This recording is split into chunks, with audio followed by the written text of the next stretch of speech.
إله إلا الله أشهد أن محمدا رسول الله أشهد أن محمدا رسول الله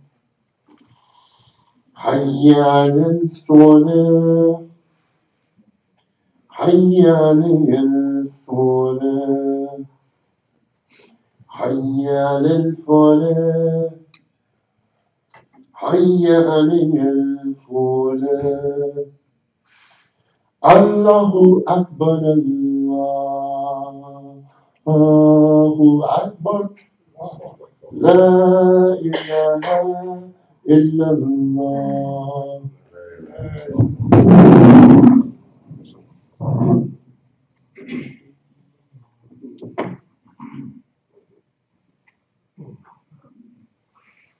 أعوذ بالله من الشيطان الرجيم بسم الله الرحمن الرحيم الحمد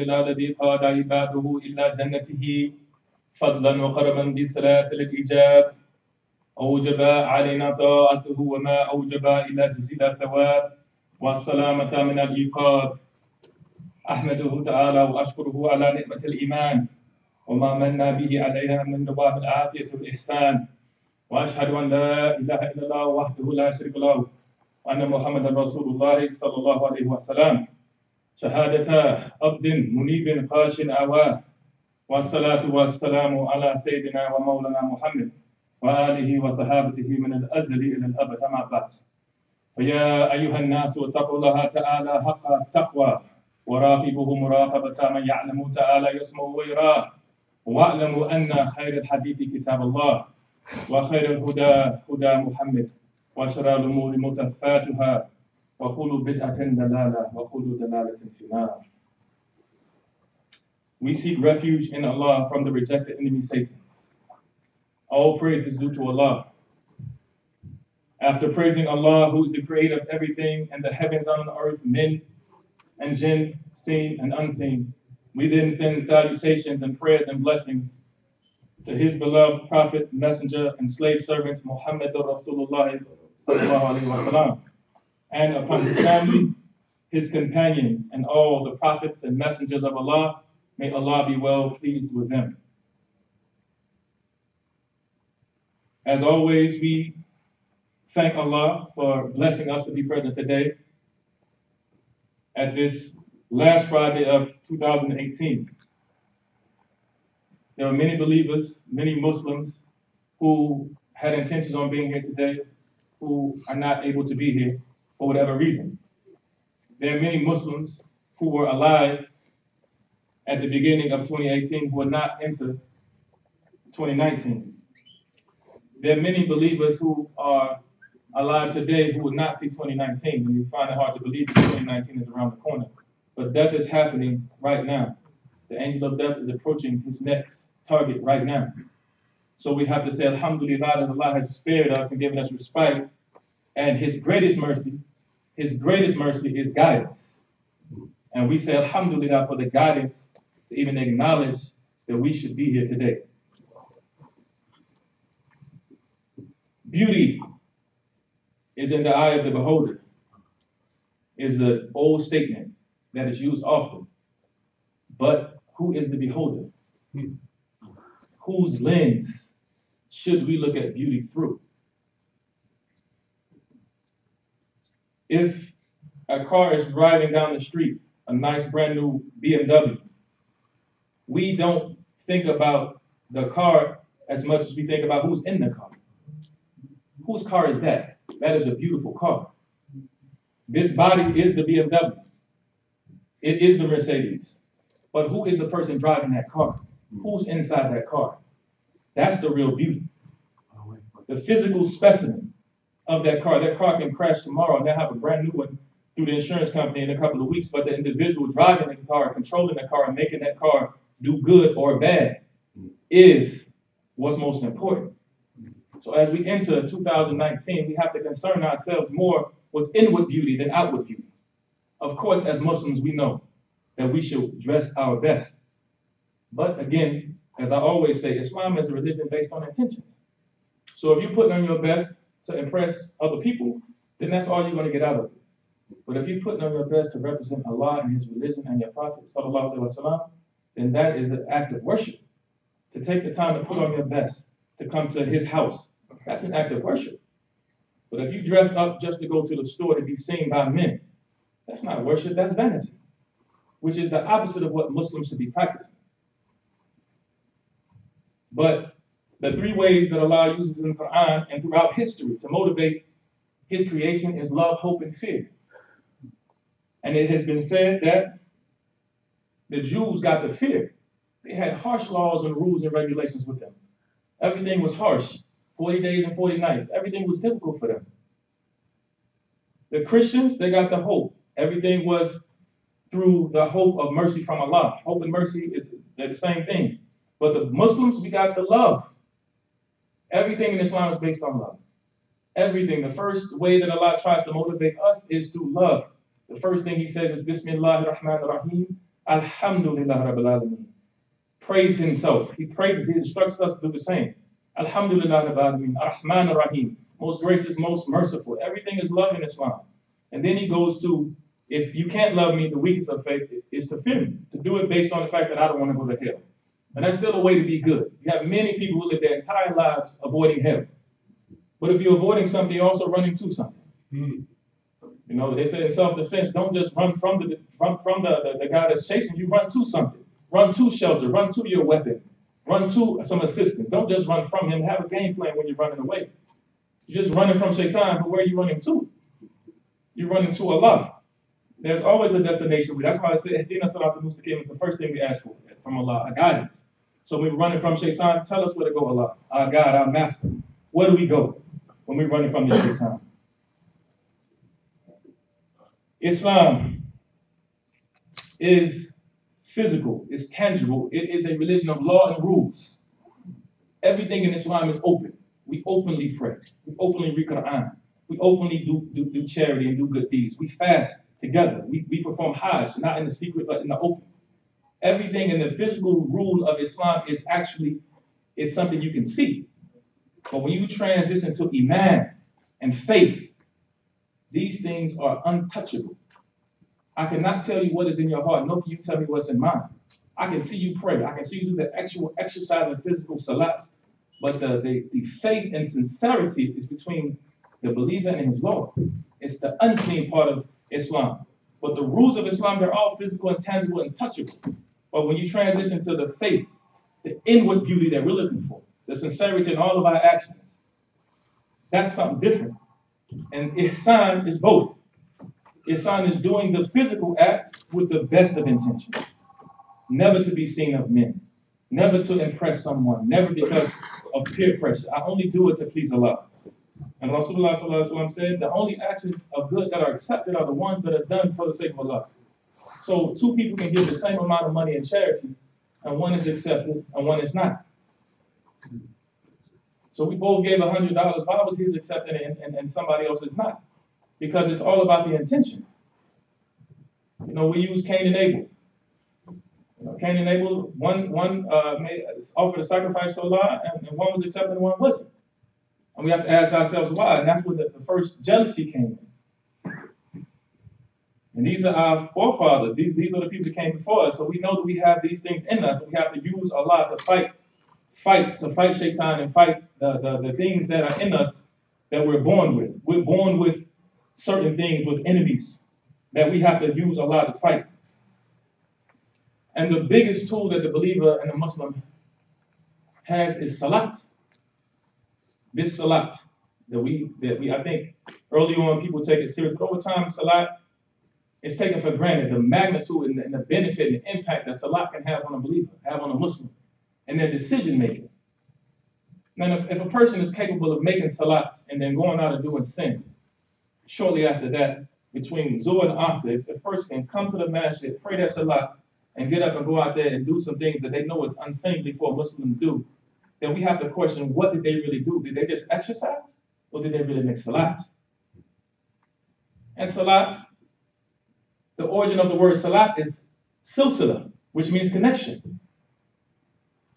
Salat is a direct connection to Allah. You are standing before Him when you say, Iyaka na'budu wa iyaka nasta'in. We're not saying something ambiguous and strange and far off. We're saying you do I worship. And your aid I seek. We seek. You do we worship. So He's in front of you. You're with Allah. It's a direct connection. So when the Jews wanted, before Salat, when the Jews wanted something, they would have to say, oh, Moses, ask God for this. Because they didn't have a direct connection to Allah. But this Salat is our direct connection and communication with Allah. Before it, there was no connection between the believer and Allah. It was only through the messengers and the prophets that could converse with Allah. But Allah gave us a way to directly. That's why it says no priesthood in Islam. You don't go to the priest or the Imam and say, oh, Imam, I did this, ask God to forgive me. No, you go in your house and you shed your tears and you show sincere remorse, you ask for forgiveness. You have a direct connection with your Lord. But if you're having this direct connection with Allah 5 times a day, you're asking Him for sincere guidance, you're saying, Ihdina Salatul Mustaqim. And you mean it when you're saying it and you understanding it. And if you're reciting surahs you can't understand, that's okay. At least have a gist of what those surahs are talking about. If you can't remember verbatim every word, you should know what Qul Huwallahu Ahad means. These short surahs that we often recite, know what they mean. And it'll benefit you in your salat and your nearness to Allah, and it will benefit you in your goal to be beautiful inside. We can all dress nicely. It's just about how much money is in your pocket to go buy a nice outfit. That's the easy part. Can you buy good character? How much does that cost? What store is selling good character? Good character only comes from reading the book of Allah, making salat, and being around good people. It is a tool of shaitan to trick the Muslims to believe that they can be good independently. It is extremely difficult to be good by yourself in this world, and especially in this country. You have to surround yourself with good people to increase the chances of making good decisions. If you're spending time with non-Muslims and you feel like you're strong enough, there's some people are strong enough to do it, but generally, in my experience, it's people that are older, who've been through some things, and they've got the fortitude and discipline to walk away from some knuckleheads and say, I'm going to pray. Or when they see something that they know they shouldn't be around, have the strength. Because peer pressure doesn't go away. Peer pressure is when you're old and gray, you still got people trying to convince you to do things you know to be wrong. But are you strong enough? And if you know you're not, don't put yourself in that position. Surround yourself with people that's going to remind you about what you're supposed to be doing. And I stress that this is also Muslims. If you're spending time with Muslims, that doesn't mean you're safe. Because all Muslims don't practice Islam the same, unfortunately. Some Muslims have lower standards than others. So don't make the excuse that, oh, brother such and such does it, it makes it okay. It's not true. Use the Quran and the Sunnah and the life of Rasulullah and the Sahabas and all our predecessors who we know to be excellent, have the best of characters. Use them as your measuring stick, not brother or sister such and such. I don't care if her father's an Imam, I don't care if his father's an Imam, his father's a Sheikh. You need to go to Rasulullah sallallahu alaihi wasallam in his book to know right from wrong, and that is your measuring stick. It's an ayat in the Quran that said, well, and I'm paraphrasing, they asked the man in hell who had a good reputation, who used to give the best counsel, the best advice. They asked him, how did you get here? And he said, I gave you good counsel, but I forgot to practice it myself.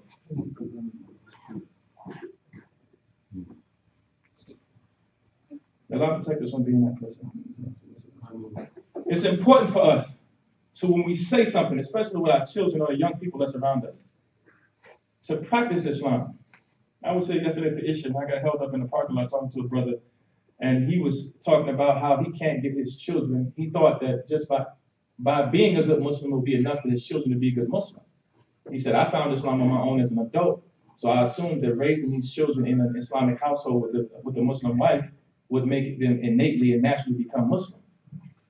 That's not the world we live in anymore. Maybe if we lived in a Muslim country and every neighbor that they had was Muslim and that's the norm and it's the custom, but in this country, when you walk outside or when you pick up your phone or when you turn the television on or you turn the radio on, there's nobody remembering Allah. There's no recitation of Quran. There's nobody teaching fit classes and talking about good character. That's not what they're looking at on their tablets and phones and the video games. They're killing people on the video games. They're watching other people's Instagram posts and tweets and things of this nature that don't have anything to do with being a good Muslim. So if you're taking in 10 to 15 hours of nonsense, literally that much of nonsense a day, and then your father come home and say, "Did you make salat?" You may lie and say, "Yeah, I did." You may go wet your face and go pray all the salats from the whole day because he's making you do it. And that's something. But unless we provide the structure that's necessary to combat everything that's going on in the dunya, we don't have a chance at creating and making good Muslims. But the first step is to practice it yourself. And the brother was having some honest moments with, honest conversation. He said, "Me and my wife, we got to put our tablets and our phones down. Because the kids looking at us like, you take my tablet with that. You walk around the house, you can't be without your phone. It's Sunday, you're not working, your whole family's here. Can you not put your phone up for a few hours so we can look daddy in the face and mommy in the face for a while?"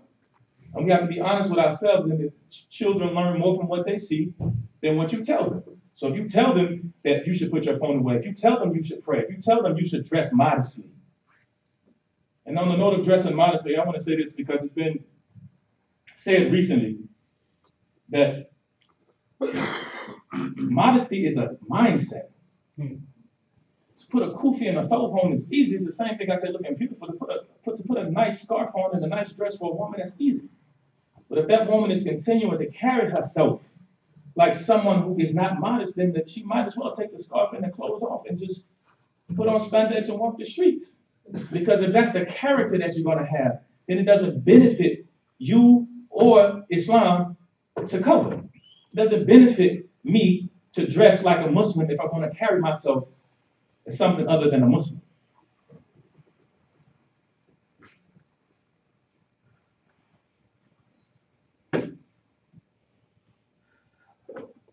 And part of having good character is being humble, having humility.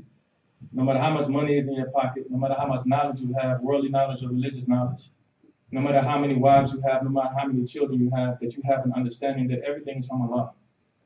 And you carry yourself as such. You can tell some people when they get a couple of dollars in their pocket, they got a different walk. They talk a little different, they're a little bit more aggressive. And that's not the Muslim. You shouldn't be able to tell a millionaire from somebody who works a 9 to 5 in character. If you think about it, they should carry themselves the same. So it's important for us to be conscious of how we carry ourselves, how we help people. Fir'aun is the lifelong example of someone who had a God complex. He had everything. What did he have? As far as dunya, he had everything, but he didn't have Allah. And he thought he was a God. So Allah humbled him. He said, "I'm God. If you think that this God, build a ladder, I want to go talk to this God that you speak of." He was cocky, and Allah humbled him. But Yunus, and it was in a dark place. And even in his darkest place, he was at a very low place. He said he called himself a wrongdoer. He meant do to Allah, and he closed the door. "I am a wrongdoer." He said, "Without you, I have nothing." And then Allah elevated him and took him out of darkness in the light. Allah says in Quran, "Make sajda and come close." How do you go down and go up at the same time? How is this possible? Other than through the miracle of Allah. He said, "Make sajda, put your face to the floor and come close." Who believes Allah is on the floor? None of us. But we know that when we make this prostration, that we are closer to Allah than we are in any other state in the day. When we put our face to the floor in salat. So it's important for us that salat to translate into action. This humility of putting your face to the floor, it's a humbling thing.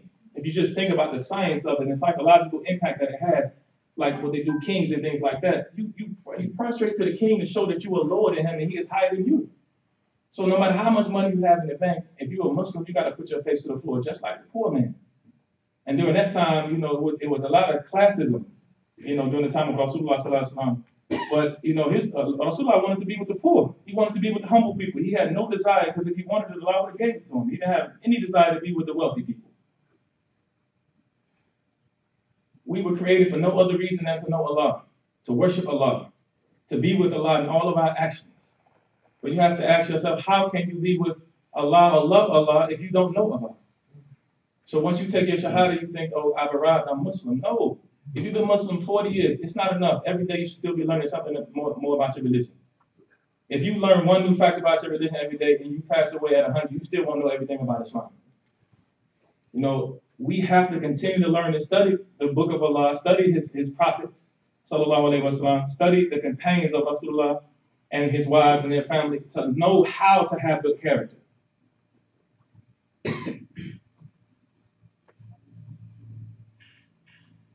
Our mother and father, Hawa and Adam, the story of them, their nakedness being shown.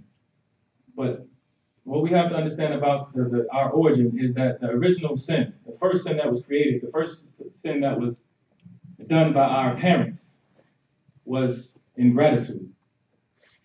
The first thing that Adam and his wife did before they bit the apple was had an ungrateful mindset. Allah created them from nothing and gave them everything. Just imagine that. You're born in paradise. You don't have to work. You don't have to make no salat. You don't have. I created you here, and this is where you're gonna be forever. But the beast that is Shaitan caused them to be ungrateful. Before they said it's the sin before the sin, and that's in everything in life. Before you can commit a sin, I don't care what it is. I don't care if it's stealing. I don't care if it's lying, fornication, adultery. There is a level of ingratitude to Allah that allows you to go against what you know to be right. I'm doing it anyway. And we're not talking about accidents, because accidents aren't sins, because we know Islam is based on intention. But when you intentionally say something that is false, there's a level of ingratitude in that action. When you intentionally take something that does not belong to you, there is a level of ingratitude in that. So it says the sin before the sin. The first thing that Adam and Eve did was they lost the gratitude and the thankfulness and appreciation for being created. Allah didn't have to create any of us. And this gratitude, it has to be in all of your actions. I was driving to the store, and my right eye had been up for working for a couple of days, and my right eye, the vision just got real blurry to the point where I couldn't see, and I was about to pull over and call my wife and tell her we're going to have to leave the car on the side of the road because I need to go to the doctor. And it's happened before with both eyes, and I had to go to the emergency room. And alhamdulillah, I wasn't panicked, so I pulled over and I said to myself, Allah gave you all these years with two eyes. Who am I to be upset if He takes one away today? And that's a level of gratitude that we have to have. But the only way, then I asked myself later on, where did that come from? Just like I said before, the good. When I'm angry and I'm acting out and being other than Haneef, I have to ask myself, what have you been reading? Who have you been around? What have you been watching? Because this is not like you to act like this. But the same thing, I had just visited one scholar in Detroit, and he was telling stories about gratitude, and that's what I'm saying about being around good people is going to assist you with being a good person.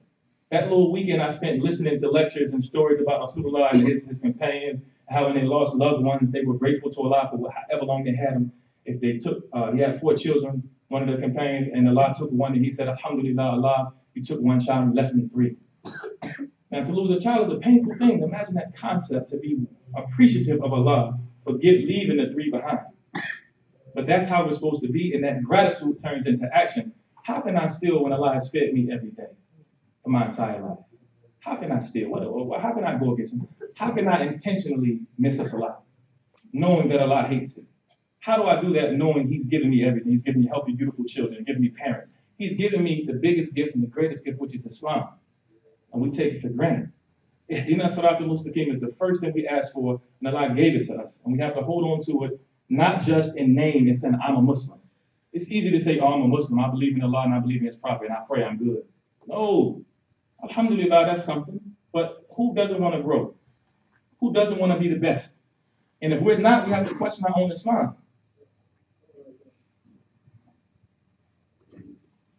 One of the things that we want, Allah wants from us, is the same thing we want from our children. You ask any man or woman who works hard and takes care of their family, and they come home and ask their child to do something, they get an attitude with them.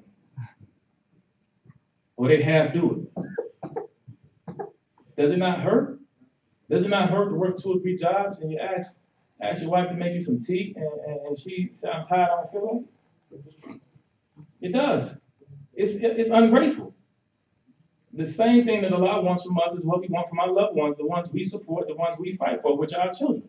We want our children to be good Muslims. We want them to be respectful. But first, we want them to be grateful for the effort, for putting them in school. And I always say, the children don't appreciate education. The children, they even travel abroad. They complain. They don't know the money and energy and effort and sacrifice that it takes to put them in a private school. The children go to Claire Muhammed School. I went to Claire Muhammed School for 7 to 8 years. I didn't understand what tuition was until I became a father and trying to send my children to private school. I said, this is what Imam was doing all this time? Paying tuition? That's like having another mortgage. It depends on how many children you have. You know what daycare costs for a newborn?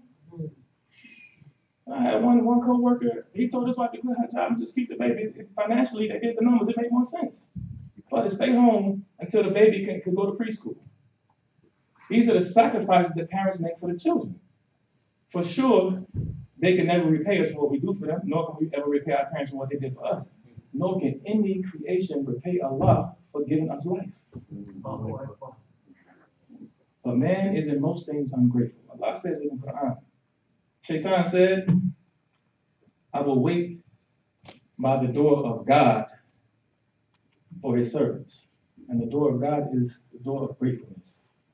So the first thing before Shaitan tries to get you to do something bad, he has to make you ungrateful. He has to plant the seed for you to even be open to his suggestions.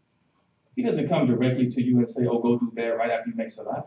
It's going to be in a song. It's going to be in a movie. It's going to be your wife says something to you. It's going to be your daughter. Something happens. It's a plan.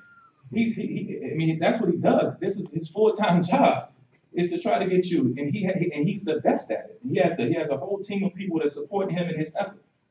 So we have to have this taqwa, this ihsan, to be with Allah, to know that Allah is watching you in all of your actions. Allah is watching us today, the good, the bad, the ugly. And for us, we have to be the same in front of people as we are in the dark. I've heard women say, yeah, he acting because there's people around talking about their husband. I said, well, at least he has enough respect for you to hold you in high esteem in front of people. It could be worse because we know men that don't respect their wives in the open or in the dark. But what we want to do as husbands and wives is respect each other when it's just you and him, or you and her, and in front of people. Because Allah is always there, and the problem is that we value the opinions of each other more than we value the opinion of Allah. If you know Allah is always present, you're in a state of ihsan all the time, where you acknowledge that Allah is present. Either you see him or he sees you, one or the other. He's present. Now, how do you be harsh to your child beyond reason? How do you steal? How do you take the blessings of a wife and be harsh to her when knowing that is a mercy in itself? Because you have to be ungrateful before you even take the steps of disrespecting your husband or disrespecting your wife, or stealing or doing any of these things that we know to be wrong. You're not appreciating her existence in your life. You're not appreciating the role in your life, in his life. Everybody has a role to play. Children are children. They have to stay in their place. Husbands have to stay in their lane. Wives have to stay in their lane. That is the way Allah created Islam. He said he's perfected our religion for us. If someone has perfected something, who are we to change it? By definition, perfect means that there is no changes to be made. So who am I to say I like this part of the religion, but I don't know about that right there? We have to take the whole of Islam and apply it to our lives if we really want to have the success that we all say we want to have.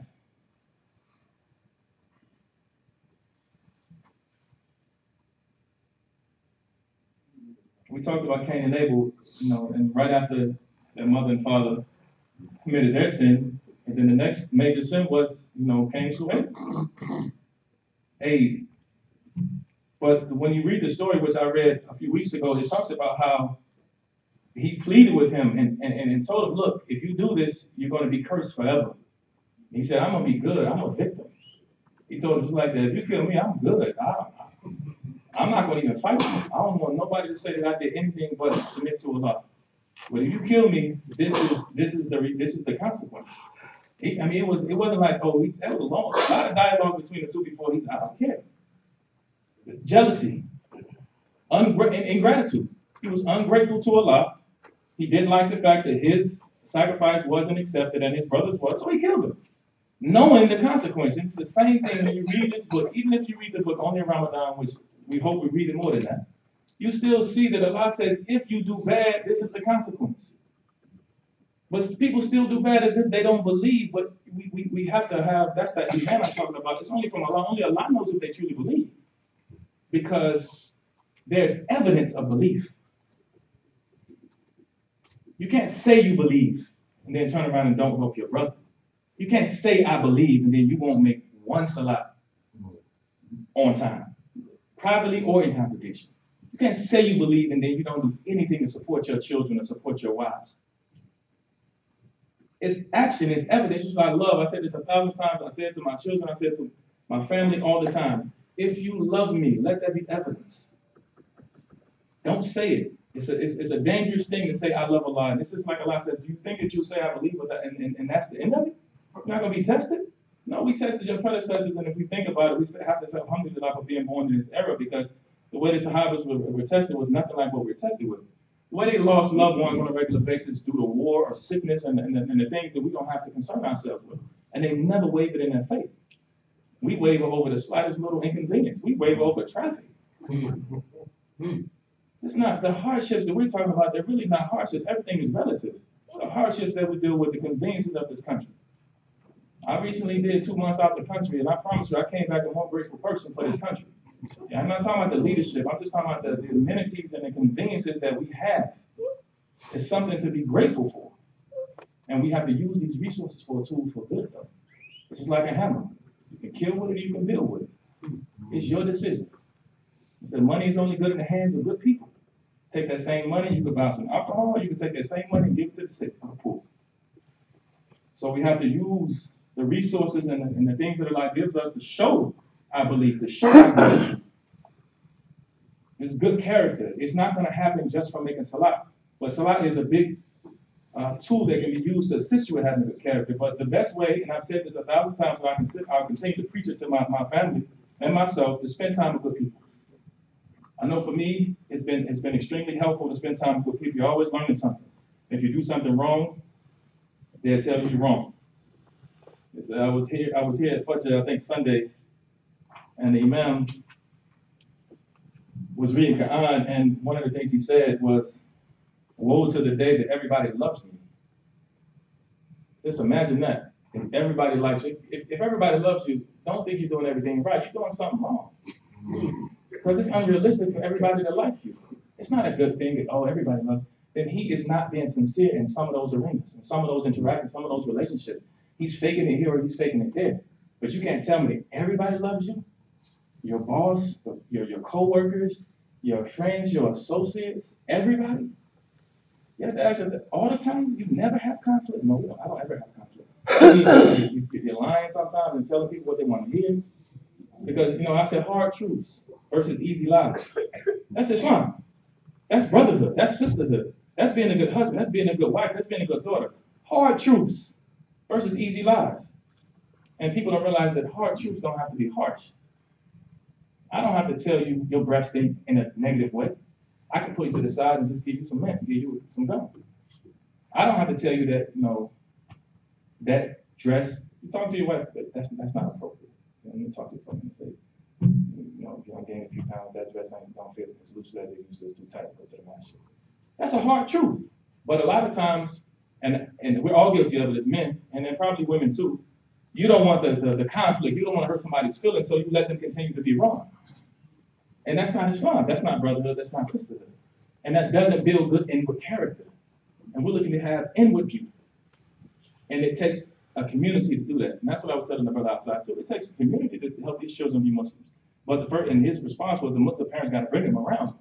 That's a double-edged sword. The community has to provide services for these families that have young children, like Project Smile, and the Quran class on Saturdays. But also the parents have to support these different groups so that the children can grow up around Islam outside of just seeing their parents pray. To be able to have everybody love you, you can't serve two masters. You have to disappoint someone. It means that you never disappoint anyone. You never have to tell your friends no when they invite you somewhere that's questionable. Muslims invite other Muslims places they shouldn't be. It happens. Just because they're Muslim, like, he's Muslim, he said we can go over there. You know better. You can't use somebody else's logic to justify your actions, and that's what happens a lot. We use other people to justify our mistakes and poor choices.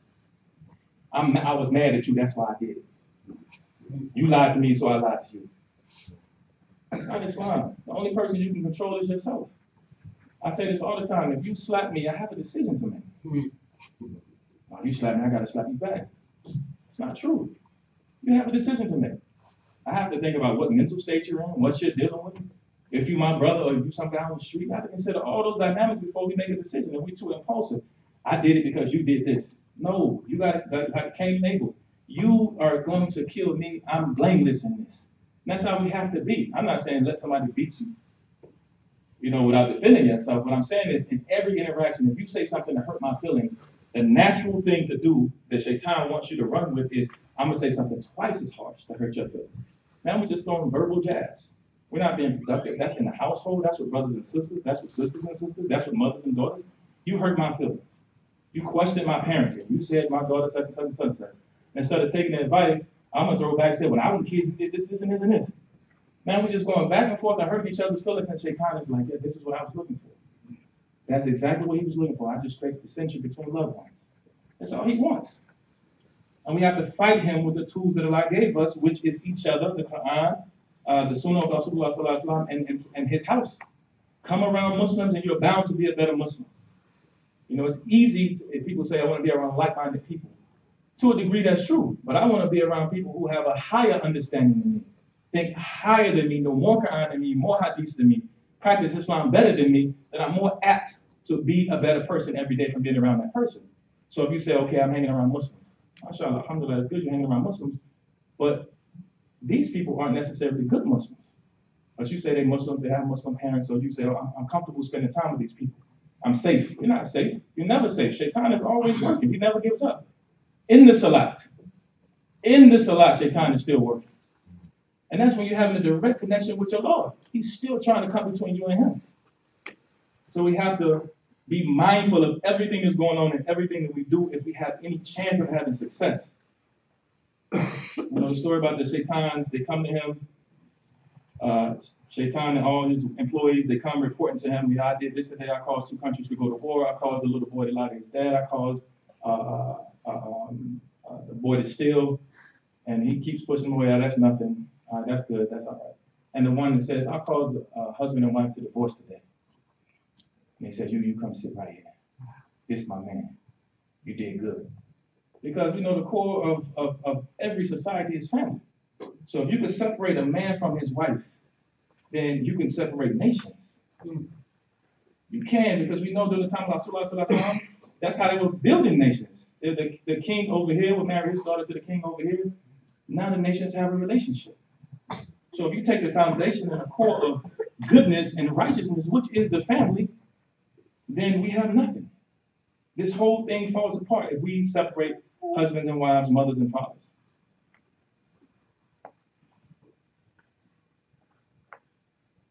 Accountability in Islam is something that people try to run from, make excuses why. It's another old quote, and I don't know if any of you have heard it before, that Imam said when he was giving commentary on the Quran the other day. He said, every tub sits on its own bottom. I had never heard that before, but I just thought it was kind of clever. And it's a true statement. Everybody has to stand on their own merit. You can't blame your brother because he hit you, and so you went and broke the TV and did all these crazy things to him. You lost self-control. You can't blame your sister for something that you did. You can't blame your wife for your lack of self-control. She might be wrong, or he might be wrong in his actions, but what does that have to do with you and your relationship with your Lord and your desire to be good? The only person you can control is yourself, and in all times you have to have an awareness that Allah is watching. And if you think like that, they say, what would Jesus do? I don't have a problem with that. What would Rasulullah do? I don't have a problem with that. What would the Imam do? What would my chef do? I don't have a problem. If those are the types of thoughts you have to have in order to do good, then use whatever mind games you have to play with yourself to stop yourself from turning into other than a Muslim. A tree falls in the direction it leans in. A tree falls in the direction that it leans in. I don't care how big and strong that tree is, it can't stop itself from going left if it's leaning left. Now, which direction are you being pulled? By television, by your phone, by your tablet, by your friends, by your peers? Which direction are you being pulled? Are you being towards Allah or from Allah? And one of the biggest tricks that Shaitan uses is entertainment. It has its place. But we are addicted to entertainment. I don't know, like I said, every time he gets up, he talks about screen time. It's a real problem. They said the average American touches their phone 1,100 times a day. If you sleep in 6 to 8 hours, how do you touch your phone 1,100 times a day?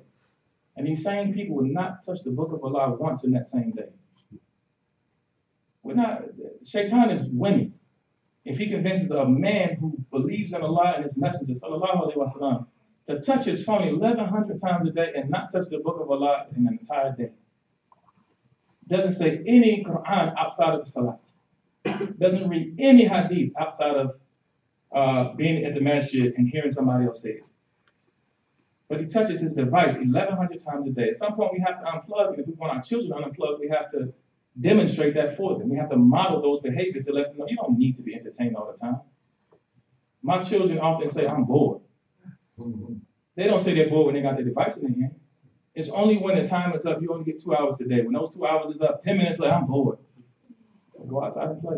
Go do something. But you can't look at the screen all day because you're just being programmed. So it's important for us to understand what direction we're being pulled in, what direction we're leaning in, if we expect to change enough to win in the end. ربنا آتنا في الدنيا حسنة وفي الآخرة حسنة وقنا عذاب النار.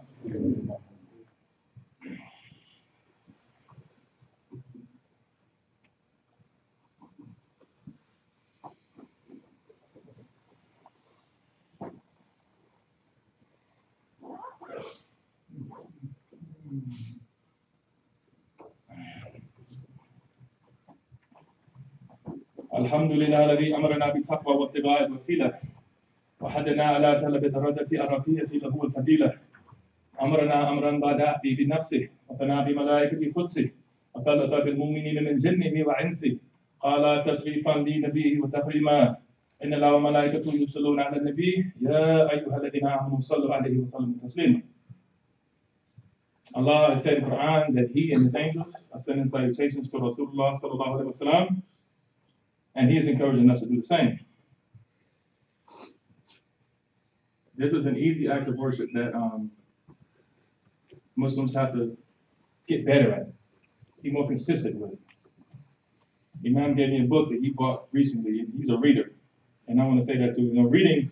I hear people say I'm a reader, but what are you reading? And I know people who read all the time, but most of what they're reading has nothing to do with Islam. It's a lot of entertainment in their reading. So it's like you can boast that I read all the time, but what are you reading? What's on your nightstand? What are you reading? So he's reading a book called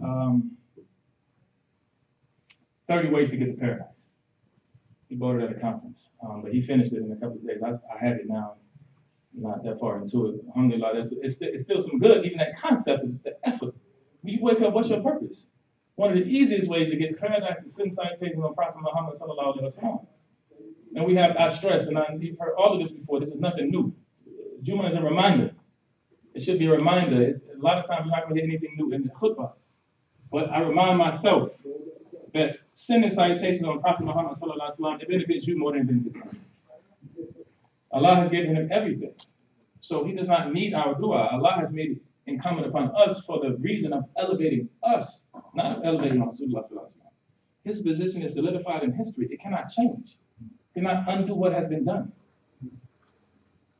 So for us, if Allah is telling you, I love when you send salutations upon him, and we should make a point to busy ourselves in doing so. And there are many hadiths written about the benefit of sending salutations upon him, and I won't go into all of them. One is when he said, if you send one to him, Allah sends 10 to you. If you send 10 to him, Allah sends 100 prayers upon you. And if you send 100 prayers upon him, Allah sends 1,000 prayers upon you. And if you send 1,000 prayers upon Rasulullah sallallahu alaihi wasallam, then you and him will enter Jannah shoulder to shoulder. If we take all of them away except for the 1 to 10, who can measure that if I send one salutation upon Prophet Muhammad sallallahu alaihi wasallam, and Allah just sends 10 prayers upon me, who can measure 10 prayers from Allah upon you? Who really understands the magnitude of Allah saying that? So if I just say, Allahumma salli ala Sayyidina Muhammad, Allah sends 10 salutations upon you. Who can really calculate the benefit in doing that? So imagine if you did it every single time you heard his name, you said, sallallahu alaihi wasallam. After every salat, you make special dua for Prophet Muhammad sallallahu alaihi wasallam. When you wake up in the morning, if you included that in your dua, we pray for our mothers, we pray for our fathers, but we don't pray for the walking Quran and Rasulullah sallallahu alaihi wasallam. Not enough. You know, Allah says he encourages you through hope and fear and love.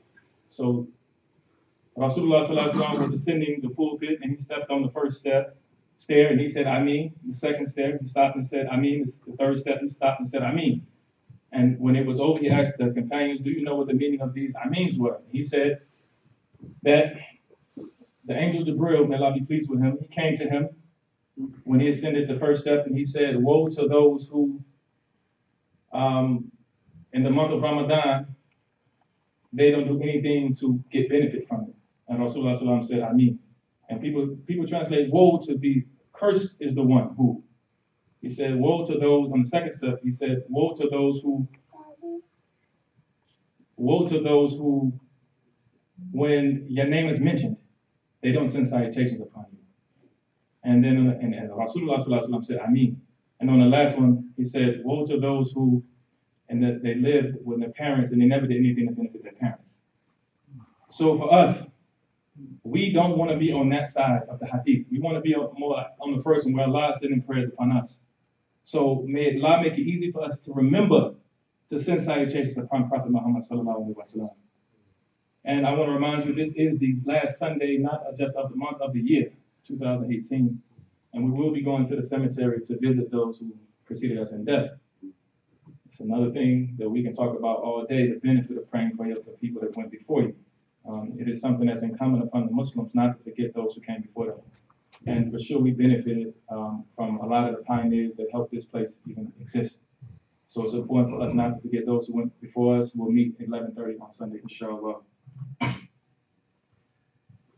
اللهم صل على محمد وعلى ال محمد كما صليت على ابراهيم وعلى ال ابراهيم انك حميد مجيد. اللهم بارك على محمد وعلى ال محمد كما باركت على ابراهيم وعلى ال ابراهيم في العالمين انك حميد مجيد. اللهم صل على محمد عبدك ورسولك نبي الامي. اللهم صل على سيدنا محمد الفاتح لما أغلق والخاتم لما سبق ناصر الحق بالحق والهادي إلى صراطك المستقيم وآل آله حق قدره ومقدار العظيم. ربنا آتنا في الدنيا حسنة وفي الآخرة حسنة وقنا عذاب النار. ربنا لا تؤاخذنا إن نسينا واخطأنا. ربنا ولا تحمل علينا إصرا كما حملته على الذين من قبلنا. ربنا ولا تحملنا ما لا طاقة لنا به واعف عنا واغفر لنا وارحمنا أنت مولانا فانصرنا على القوم الكافرين. ربنا لا تزغ قلوبنا بعد إذ هديتنا وهب لنا من لدنك رحمة إنك أنت الوهاب. ربنا إننا سمعنا مناديا ينادي للإيمان أن آمنوا بربكم فآمنا. ربنا فاغفر لنا ذنوبنا وكفر عنا سيئاتنا وتوفنا مع الأبرار. ربنا وآتنا ما وعدتنا على رسولك ولا تخزنا يوم القيامة إنك لا تخلف الميعاد. واغفر لنا ولوالدينا ولأشياخنا ولمن سبقنا بالإيمان وللمؤمنين والمؤمنات والمسلمين والمسلمات الأحياء منهم والأموات. اللهم ارفعنا من الجهد والجوع والبري واكشفنا منا بالله ما يكشف الغير. اللهم فرج عن أمة سيدنا محمد. اللهم فرج عن أمة سيدنا محمد. اللهم فرج عن أمة سيدنا محمد. عباد الله إن الله يأمر بالعدل والإحسان وإيتاء ذي القربى وينهى عن الفحشاء والمنكر والبغي يعظكم لعلكم تتقون. أقول قولي هذا وأستغفر الله لي ولكم. May Allah make it easy for us to practice Islam the way that He loves. May Allah make all of our actions for Allah, to Allah, and Allah. أقول قولي هذا وأستغفر الله لي ولكم. أقم الصلاة.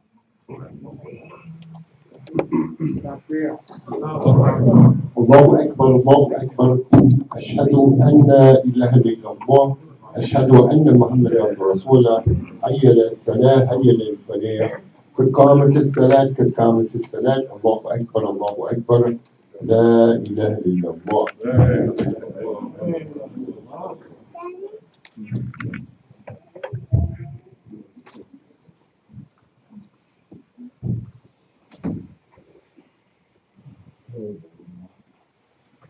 الله أكبر.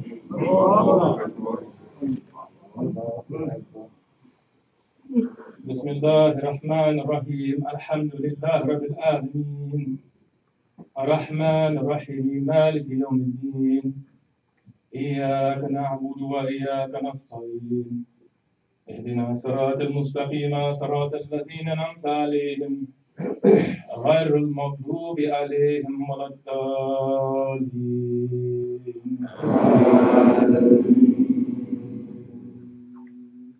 الرحمن علم القرآن خلق الإنسان علمه البيان.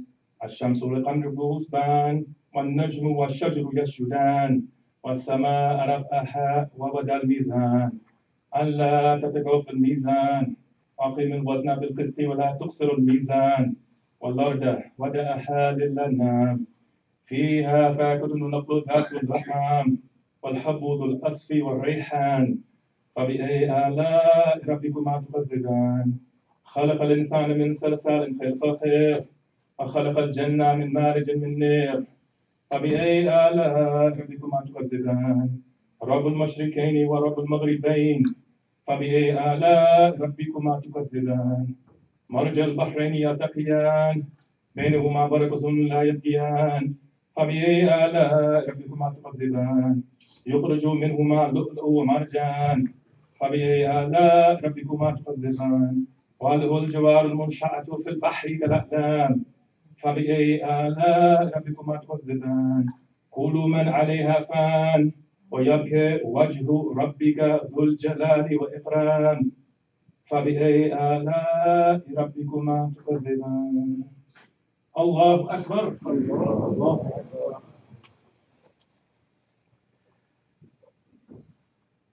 سمع الله لمن حمده. الله أكبر. الله أكبر.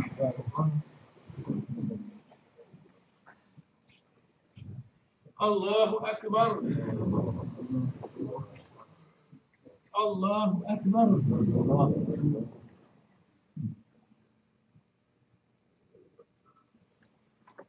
الله أكبر.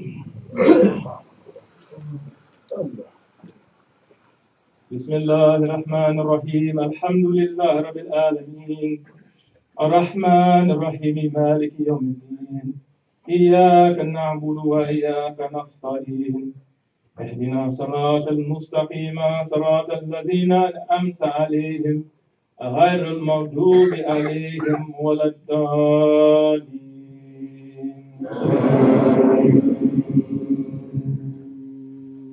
يا أيها الذين آمنوا اتقوا الله ولتنظر نفس ما قدمت لغد واتقوا الله إن الله خبير بما تعملون ولا تكونوا كالذين نسوا الله فأنساهم أنفسهم أولئك هم الفاسقون. لا يستوي أصحاب النار وأصحاب الجنة أصحاب الجنة هم الفائزون.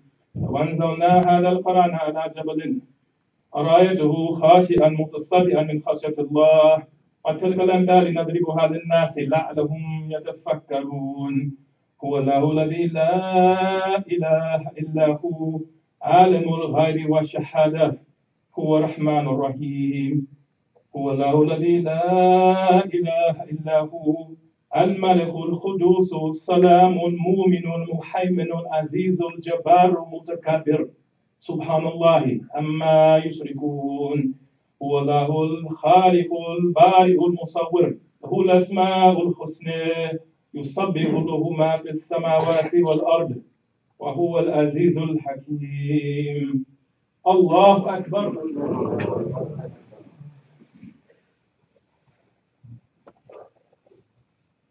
سمع الله لمن حمده. الله أكبر.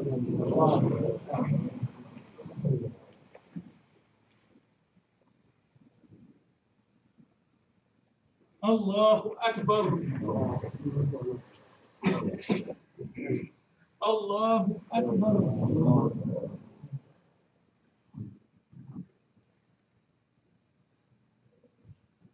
الله أكبر.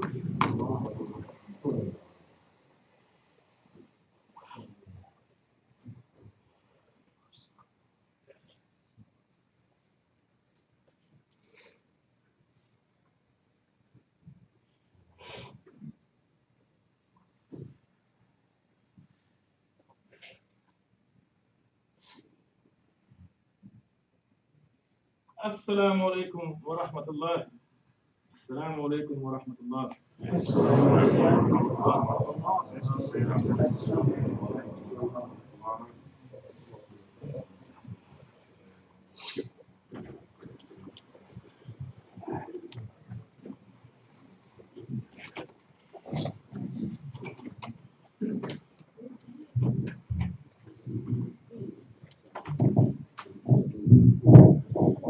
Assalamu alaikum.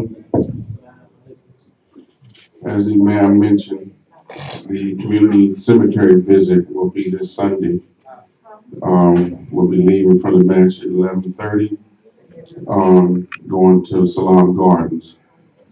Project Smiles Children will resume next week on January the 6th. Also wanted to let you all know we have actually started a class for young boys, young boys and young men, a dance class. Imam Tajuddin Ahmed does the dance class on Sundays with the boys of Project Smile for 30 minutes, um, looking at advancing us beyond where we are now. The young brothers who call their daddy, inshallah, will become our future imams. So if you have a son, I guess between the ages of 12 and 17, when Project Smile starts back, then he'll be doing the class on Sundays. The Masjid Fundraising Committee will meet this Sunday at 12 p.m. Anyone interested in working with the committee are invited to attend. Taid chicken sausage is available in the lobby for sale. The Muslim Youth Skate Club will have an event on Sunday from 2 p.m. to 4 p.m. at Skate Town at 5570 Old National Highway. $5 early bird special, $7 afterwards. Sister Shakira, 678-367-8204 is the contact information. And the DVD the CD from today's football will be available in about 10 minutes.